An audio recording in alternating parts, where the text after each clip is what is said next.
যোজনাৰ অধীনত যিসমূহ অমৃত সৰোবৰ সজোৱা হৈছিল সেইসমূহ এতিয়া ফুটুকাৰ ফেন হৈ পৰিছে।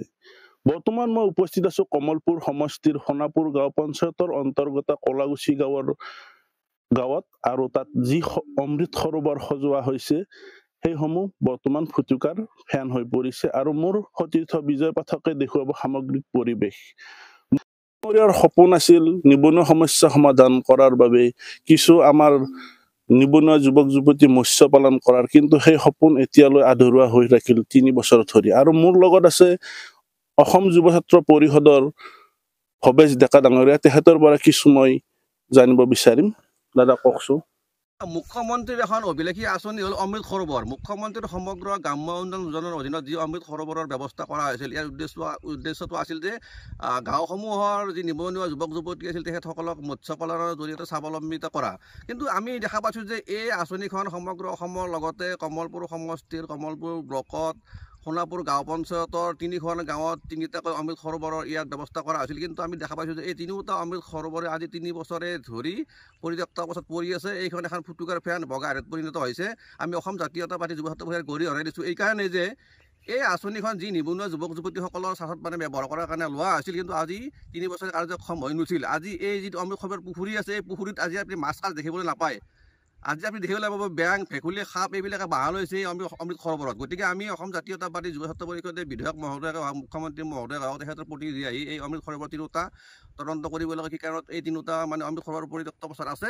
আৰু এই উল্লেখনীয় কথাটো হ'ল যে এই অমৃত সৰোবৰৰ লগত ইয়াৰ পাৰসমূহত আচলতে ব্যৱসায়িকভাৱে স্বাৱলম্বিত কৰাৰ কাৰণে ইয়াত গছপুলি ৰোপণ কৰিব লাগে। আৰু এই গছপুলিসমূহ সংৰক্ষণ কৰাৰ কাৰণে ছাইডত আপোনাৰ ফেন্সিঙৰ ব্যৱস্থা আছে। আৰু যিটো এজেঞ্চি ইয়াত কাম কৰিব বা যিটো গ্ৰুপে ইয়াত কাম কৰিব, সেই গ্ৰুপটোৰ চেল্টাৰ হিচাপত ইয়াত এখন ঘৰ থাকিব লাগে। ঘৰখনো আজি এনেকুৱা পৰিত্যক্ত অৱস্থাত আছে, সম্পূৰ্ণ হৈ নুঠিল। আৰু এইসমূহ চোৱা চিতা ইয়াত পোহৰৰ ব্যৱস্থা কৰা হৈছিল, যে চলাৰ লাইটৰ ব্যৱস্থা, ইয়াত চলাৰ লাইটৰ কোনো ধৰণৰ ব্যৱস্থা নাই। পুখুৰীৰ পাৰ হৈ পৰি আছে। গতিকে এই সমগ্ৰ বিষয়খিনি আমি চোৱা চিতা কৰাৰ কাৰণে বিধায়ক মহোদয়ৰ প্ৰতিনিধি আহি এইটো এটা তদন্ত কৰিব লাগে। আৰু ইয়াৰ দায়িত্বত থকা যি টেকনিকেল মেম্বাৰ, তেওঁ হ'ল ভাগৱতী উপাধিৰ ব্লকৰ মেম্বাৰ, তেওঁ কিন্তু চকুমুৰা কুলিৰ ভাও জুৰি আছে। কিয়নো এই ফেন্সিঙে হওক, চলাৰ লাইটে হওক, ঘৰটোৱে হওক আজি সম্পূৰ্ণ হৈ নুঠিল। তেওঁ চকুমুৰা কুলিৰ ভাও জুৰি আছে।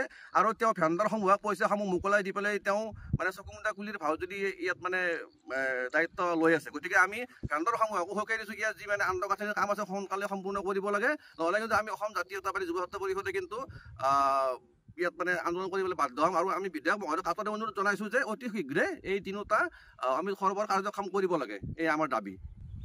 হয়, বিভাগীয় কৰ্তৃপক্ষই এই সৰোবৰসমূহত কিদৰে ভূমিকা গ্ৰহণ কৰিব সেয়ে হ'ব লক্ষণীয়।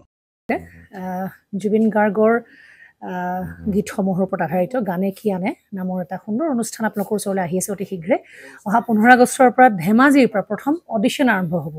আৰু সেই অডিশ্যনৰ যোগেদি বিভিন্ন কণ্ঠশিল্পীসকলে যিসকলে এই অনুষ্ঠানত যোগদান কৰিব বিচাৰে, তেওঁলোকে এই অডিশ্যনৰ যোগেদি আগবাঢ়ি আহক। আৰু জুবিন গাৰ্গৰ বহুত ভাল লগা গান আমি সদায় শুনি আহোঁ।